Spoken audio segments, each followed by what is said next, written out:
اس کا دوست بھی اور اس کا دشمن بھی۔ پھر پادری سلطان سے مخاطب ہوا اور کہنے لگا کہ میں بھی آپ کی اس بات سے اتفاق نہیں کرتا کہ شیطان کا باپ، ماں، بیٹا، بھائی اور بیوی، دوست، دشمن ہم میں موجود ہیں۔ یہ سراسر تم غلط بات کرتے ہو۔ اے نوجوان، شاید تم جانتے نہیں کہ تمہاری اس غلط بیانی کی وجہ سے تمہاری جان بھی جا سکتی ہے۔ سلطان صلاح الدین ایوبی رحمت اللہ علیہ نے اس پادری کو کہا کہ اگر میں غلط ہوا تو آپ میری جان لے سکتے ہیں۔ سارا مجمع بڑا حیران ہوا کہ پادری کچھ کہہ رہا ہے اور یہ نوجوان کچھ کہہ رہا ہے، کیونکہ آج تک یہ سوال کبھی کسی نے کسی سے نہ کیا، نہ کسی نے اس کا جواب دیا۔ تو تمام لوگ بڑے متوجہ ہو کر یہ سن رہے تھے کہ آخر کون سچا ہے، کون اس کی واضح دلیل دے گا۔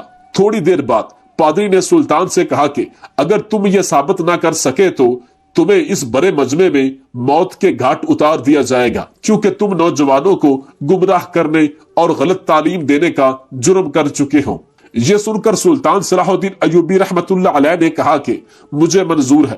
سارے لوگ بڑے حیران تھے کہ شاید یہ نوجوان اپنی جان کا دشمن بنا ہوا ہے، چونکہ یہ لوگ اسی پادری کو دنیا کا سمجھدار ترین انسان اور عالم سمجھتے تھے۔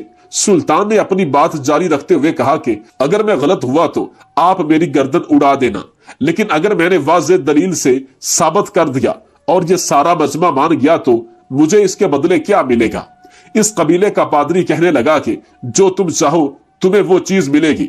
سلطان نے کہا کہ سارا مجمع اس بات کا گواہ ہے، تم بعد میں مکر نہ جانا۔ اس پادری نے کہا کہ اگر تم میری جان بھی مانگو گے تو وہ بھی مل جائے گی، کیونکہ تم میری 70 سالہ زندگی کے پہلے شخص ہو جس نے مجھے چیلنج کیا ہے، اور آج تک میرے سامنے کوئی بھی عالم نہیں ٹک سکا، اور میں اپنے موقف پر قائم ہوں۔ اب تم مجھے دلیل دے کر اس اتنے بڑے ہجوم کے سامنے غلط ثابت کرو۔ سلطان صلاح الدین ایوبی رحمت اللہ علیہ نے کہا کہ ہر وہ شخص جو فضول خرچی کرتا ہے، ایسی جگہ پر اپنی رقم خرچ کرتا ہے جہاں اس کی ضرورت نہ ہو، بلکہ عیاشی اور زنا، بدکاری میں جو اپنا مال خرچ کرتا ہے، ہر ایسا شخص شیطان کا بھائی ہے۔ اس کے بعد سلطان صلاح الدین ایوبی رحمت اللہ علیہ نے کہا کہ اس مجمع میں اور اس کے علاوہ پوری دنیا میں موجود ہر وہ عورت جو اپنے سر پر دوپٹہ نہ لے، بے شک وہ کوئی ضروری کام ہی کیوں نہ کر رہی ہو یا بازار میں جا رہی ہو، ہر ایسی عورت، ہر ایسی جوان لڑکی جس نے سر پر دوپٹہ نہ لیا ہو وہ شیطان کی بیوی ہے۔ اور میری یہ بات سن کر آپ سب لوگ اندازہ لگا سکتے ہیں کہ شیطان کی کتنی بیویاں ہو سکتی ہیں۔ سلطان صلاح الدین ایوبی رحمت اللہ علیہ کی یہ باتیں سن کر لوگ مزید متوجہ ہوئے اور ان کے حق میں تالیاں بجانے لگے۔ یہ سارا ماحول دیکھ کر پادری شرمندہ ہو رہا تھا، لیکن ڈٹائی سے سلطان کی باتیں سن رہا تھا۔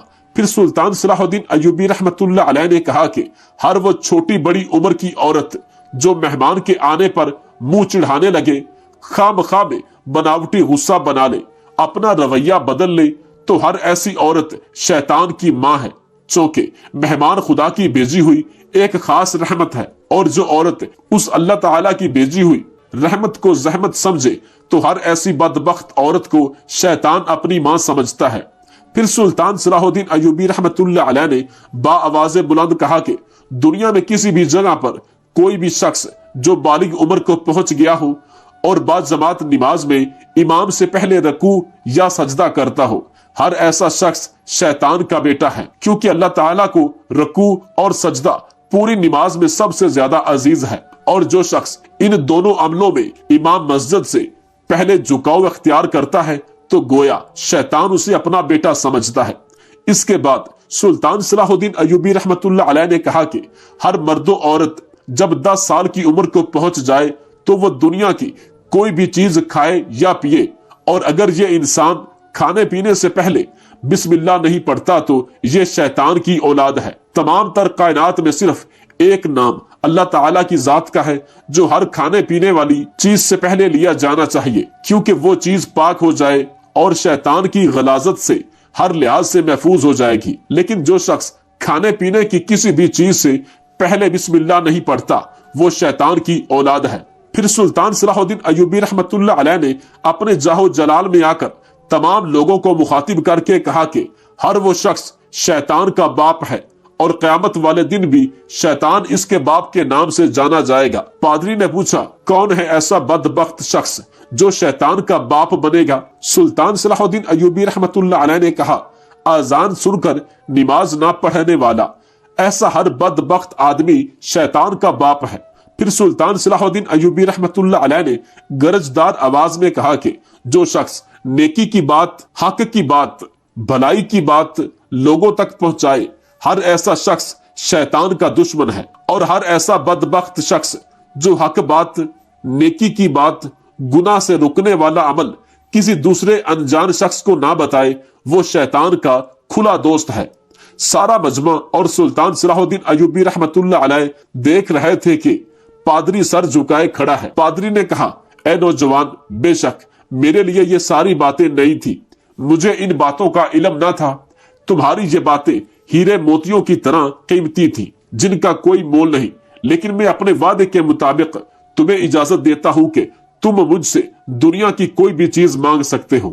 سلطان صلاح الدین ایوبی رحمت اللہ علیہ نے کہا کہ مجھے آپ سے آپ کی اور لوگوں کی بھلائی چاہیے۔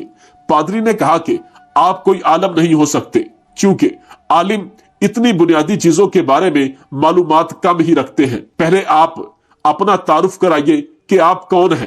یہ بات صرف میں ہی نہیں، یہ سارا مجمع جاننا چاہتا ہے، اور جو آپ نے کہا کہ آپ میری اور مجمع والوں کی بھلائی چاہتے ہیں، میں یہ بات بھی سمجھا نہیں کہ آپ کیا کہنا چاہتے ہیں۔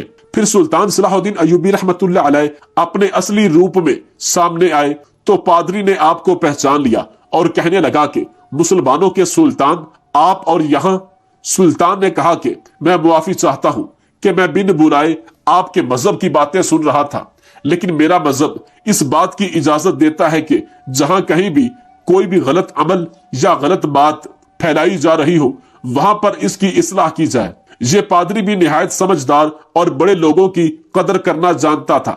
اس نے کہا، سلطان معظم، مذہبی اختلاف اپنی جگہ، لیکن آپ کا کہا ہوا ایک ایک لفظ بالکل صحیح ہے، اور سلطان معظم، میں اپنے وعدے پر قائم ہوں، آپ جو بھی مانگنا چاہیں آپ مانگ سکتے ہیں، لیکن اس سے پہلے میں آپ سے یہ بھی گزارش کروں گا کہ بتائیے کہ شیطان کب اور کس طرح فوت ہوگا، چونکہ آپ کے بیان کی وجہ سے میں پہلے ہی اپنے علم میں اضافہ کر چکا ہوں، لیکن شیطان کی بات چل نکلی ہے تو میں اور یہ ہزاروں لوگوں کا مجمع یہ جاننا چاہتا ہے۔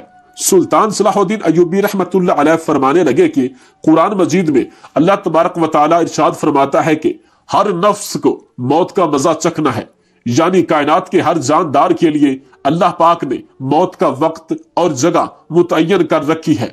اس سے کسی کو چھٹکارا نہ ملے گا اور نہ ہی کوئی اس سے بھاگ سکے گا، چاہے وہ مسلمان ہو، عیسائی ہو، یہودی ہو، یا دنیا کے کسی بھی مذہب سے تعلق رکھنے والا بشر ہو۔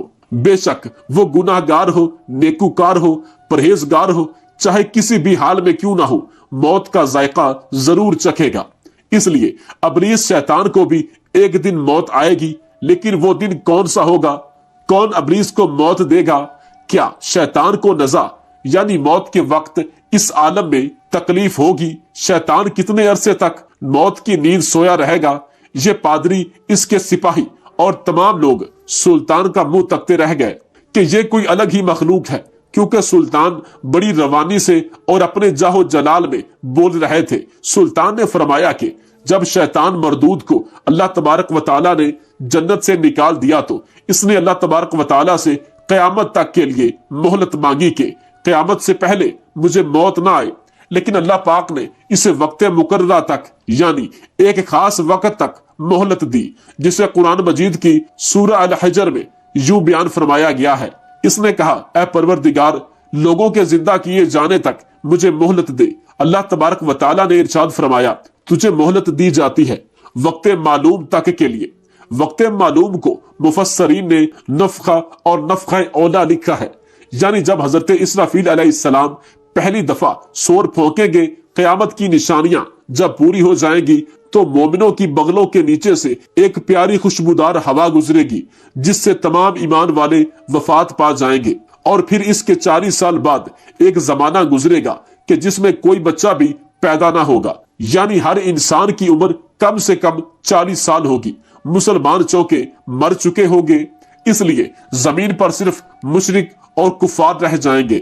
جب مومنوں کی وفات کو 40 سال گزر چکے ہوں گے تو پھر حضرت اسرافیل علیہ السلام پہلی دفعہ سور پھونکیں گے۔ شروع میں اس کی آواز نہایت حد تک کم ہوگی کہ لوگ کان لگا کر سنیں گے، پھر یہ بڑھتی بڑھتی اس قدر زیادہ ہو جائے گی کہ کانوں کے پردے پھٹ جائیں گے، ان کے نتنوں سے پیپ بہنا شروع ہو جائے گی اور لوگ مر جائیں گے۔ انسان، جن، فرشتے، یہاں تک کہ شیطان ابلیس کو بھی اس نفخہ اولا کے وقت موت آئے گی۔ اس کے 40 سال بعد حضرت اسرافیل علیہ السلام دوسری مرتبہ سور پھونکیں گے تو پھر تمام مردے زندہ ہو جائیں گے اور قیامت قائم ہو جائے گی اور میزان لگے گا، یعنی نفخہ اولا کے وقت ابلیس کو موت آئے گی اور نفخہ اولا اور نفخہ ثانیہ کے مابین 40 سال کا عرصہ ہوگا، اور یہ کہ ابلیس 40 سال تک مردہ رہے گا۔ حضرت قعب بن احبار رضی اللہ تعالی عنہ ارشاد فرماتے ہیں کہ جب اول بشر یعنی حضرت آدم علیہ السلام کی وفات کا وقت آیا تو وہ پریشان ہو گئے اور اللہ تبارک و تعالیٰ سے عرض گزار ہوئے، اے اللہ، میری موت سے میرا ازلی دشمن بہت خوش ہوگا کیونکہ میں مرنے والا ہوں اور وہ قیامت تک زندہ رہے گا۔ اسی وقت ملک الموت حضرت آدم علیہ السلام کی خدمت میں حاضر ہوئے اور فرمایا، اے ابو الآدم، آپ علیہ السلام وفات کے بعد جنت میں رہیں گے، جبکہ ابلیس قیامت تک دنیا میں رہے گا، اور پھر قیامت سے 40 سال پہلے اس کو ایسی موت آئے گی کہ وہ پوری دنیا کے انسانوں جتنی موت کی تکلیف برداشت کرے گا، اور پھر جہنم ہی اس کا ٹھکانہ ہوگا۔ حضرت آدم علیہ السلام ملک الموت سے فرمانے لگے کہ مجھے ابلیس کی موت کا منظر بیان کرو۔ ملک الموت علیہ السلام نے ابلیس کی موت کا حال بیان کرنا شروع کیا تو وہ اتنی دردناک موت تھی کہ حضرت آدم علیہ السلام اپنے آنسوؤں پر قابو نہ رکھ سکے۔ اللہ تبارک و تعالی ملک الموت سے فرمائے گا، میرے غضب اور غصے کا لباس پہن کر جاؤ، ابلیس کی روح قبض کرو اور ابلیس سے تمام انسانوں اور جنوں سے زیادہ سختی کرنا۔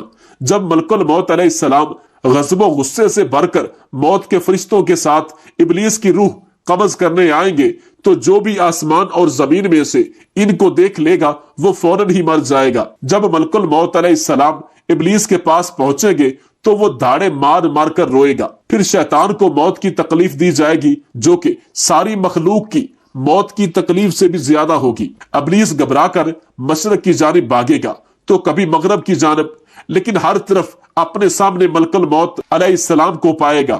سمندر میں چھپنے جائے گا تو سمندر اسے جگہ نہ دے گا، آسمان کی طرف بھاگے گا تو وہاں مقدر فرشتے اس کو آگ کے کوڑے مارے گے۔ شیطان حضرت آدم علیہ السلام کی قبر کے پاس کھڑا ہو کر کہے گا، اے آدم، تمہاری وجہ سے میں ملعون اور مردود بنا، کاش کہ تم پیدا ہی نہ ہوئے ہوتے۔ پھر ملک الموت علیہ السلام سے کہے گا، کتنی سختی اور تکلیف کے ساتھ میری جان نکالو گے؟ ملک الموت علیہ السلام فرمائیں گے، جتنے لوگ جہنم میں ہیں ان سب کی موت سے کہیں زیادہ تکلیف اور سختی کے ساتھ۔ یہ سن کر شیطان تڑپنے لگا اور چیختا چلاتا ادھر ادھر بھاگنے لگے گا اور اسی جگہ پہنچ جائے گا جہاں اس نے جنت سے نکلنے کے بعد پہلے قدم رکھا تھا۔ وہ جگہ آگ کے انگارے کی طرح سرخ ہوگی، زمین چنگاری کی طرح ہو جائے گی اور زبانیاں فرشتے اس کو گھیر لیں گے اور زنبوروں اور آروں سے اس کو چیریں گے جب تک اللہ تبارک و تعالی چاہے گا۔ اس وقت تک حالت نزا اور موت کے غصے کا شکار رہے گا، اور وہاں جنت کی سنڈاسیاں لگی ہوں گی، ان سنڈاسیوں سے تڑپا تڑپا کر اس کی جان نکالی جائے گی۔ آدم و حوا علیہ السلام سے کہا جائے گا، ذرا اپنے دشمن کو دیکھو کس طرح ذلت کے ساتھ مر رہا ہے۔ وہ یہ دیکھ کر کہیں گے، یا اللہ، تو نے ہم پر اپنی نعمت مکمل فرما دی۔ انہی جہنمی گڑھوں میں ابلیس 40 سال تک مردہ رہے گا اور یہی اس کی قبر ہوگی۔ پھر 40 سال بعد دوبارہ حضرت اسرائیل علیہ السلام سور پھونکیں گے تو تمام مردہ زندہ ہو جائیں گے اور حساب و کتاب کا عمل شروع ہوگا۔ یہ بیان کرتے کرتے سلطان کی آنکھوں میں آنسو آ گئے۔ سلطان اپنی تر آنکھوں اور داڑھی کے ساتھ کہنے لگے، ڈرو اس وقت سے جب خدا نخواستہ ہمارا شمار دوزخیوں میں نہ ہو۔ اگر اس دن بھی اللہ ہم سے ناراض ہوا تو ہم تباہ و برباد ہو جائیں گے۔ سلطان اس پادری اور تمام مجمع سے مخاطب ہو کر بلند آواز میں جاہو جلال کے ساتھ فرماتے ہیں کہ یہ ایک اٹل حقیقت ہے، اس کائنات کی ہر چیز فنا ہونے والی ہے۔ اگر کسی کو دوام حاصل ہے تو وہ صرف اللہ تبارک و تعالیٰ کی ذات ہے۔ بس ہمیں ہر وقت تیار رہنا چاہیے کہ کیا پتا کب کون سی گھڑی ہماری اس دنیا میں آخری گھڑی ہو اور پھر ہمارے پاس پچھتاوے کے علاوہ کچھ باقی نہ رہے۔ سلطان صلاح الدین ایوبی رحمت اللہ علیہ کا یہ بیان سن کر تمام مجمع اور یہ پادری سب افسردہ ہو چکے تھے۔ پھر پادری نے کہا کہ سلطان معظم، آپ نے میرا اور اس جم غفیر کا ضمیر جگا دیا ہے۔ میں اپنے وعدے کے مطابق تیار ہوں، آپ مجھ سے جو چیز مانگیں گے میں آپ کو حاضر کروں گا۔ سلطان نے کہا کہ مجھے آپ اور اس اتنے بڑے مجمع سے کچھ نہیں چاہیے سوائے اس کے کہ آپ لوگ دائرہ اسلام میں داخل ہو کر کلمہ پڑھ لیں اور اپنی اور اپنے عزیز و اقارب کی دنیا اور آخرت کو سنوار لیں۔ پادری نے اپنے وعدے کے مطابق سلطان صلاح الدین ایوبی رحمت اللہ علیہ سے کلمہ پڑھا اور مسلمان ہو گیا، اور اسی پادری نے اس اتنے بڑے مجمع کو کلمہ پڑھایا اور یہ تمام لوگ مسلمان ہو گئے۔ معزز دوستو، سلطان صلاح الدین ایوبی رحمت اللہ علیہ کے دینی علم اور اسلام سے محبت اور قرآن و حدیث کے بے پناہ سمندر کی مانند علم کی وجہ سے عیسائیوں کا سردار، پادری اور اتنا بڑا مجمع مسلمان ہو گیا۔ اللہ سے دعا ہے کہ ہمارا خاتمہ ایمان پر کرے اور ہمیں دنیا اور آخرت میں سرخرو کرے۔ آپ سے گزارش ہے کہ ہمارے چینل کو لائک، شیئر اور سبسکرائب کیجیے۔ آخر میں کمنٹ باکس میں ایک دفعہ درود پاک ضرور لکھیے۔